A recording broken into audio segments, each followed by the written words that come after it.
persyaratan apa saja dok yang dibutuhkan dalam pengajuan registrasi produk hewan itu sendiri dok? Untuk persyaratan itu dibagi menjadi dua.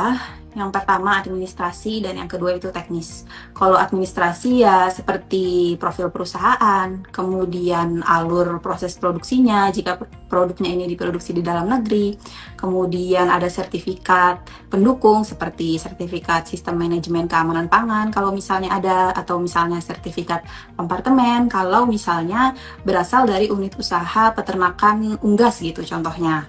Kemudian ada dokumen terkait ketelusuran produk, kemudian juga ada surat pernyataan. Seperti biasa kalau misalnya kita mengajukan kan harus ada surat pernyataan bahwa semua dokumen yang diupload itu benar, seperti itu. Kemudian juga ada surat perjanjian kerjasama kalau misalnya produknya diproduksi oleh pihak lain.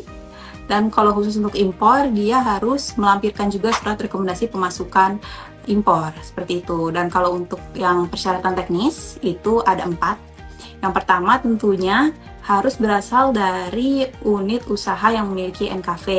Nah, ini dibuktikan dengan sertifikat NKV dan juga hasil surveillance-nya. Kemudian yang kedua, dia harus memenuhi persyaratan keamanan dan mutu. Dibuktikan dengan hasil uji dari laboratorium terakreditasi, baik milik swasta ataupun pemerintah, yang penting laboratoriumnya terakreditasi.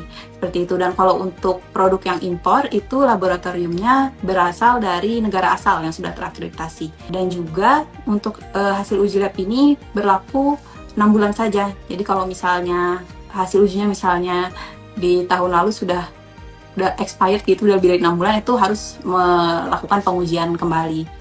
Kemudian juga ada sertifikat halal tentunya bagi produk-produk sesuai dengan peraturan perundangan. Dan yang paling penting ini, rancangan label. Karena rancangan label ini minimal harus mencantumkan nomor registrasi di dalamnya, dan juga terdapat 12 informasi lainnya, itu yang semuanya terdapat di dalam peraturan yang terbaru ya. Dan juga untuk rancangan label ini harus melampirkan QR code. Nah, sebenarnya kalau QR code ini pentingnya untuk konsumen ya. Jadi kalau misalnya konsumen ingin membeli produk hewan yang dikemas, mereka bisa men-scan atau memindai QR code-nya itu.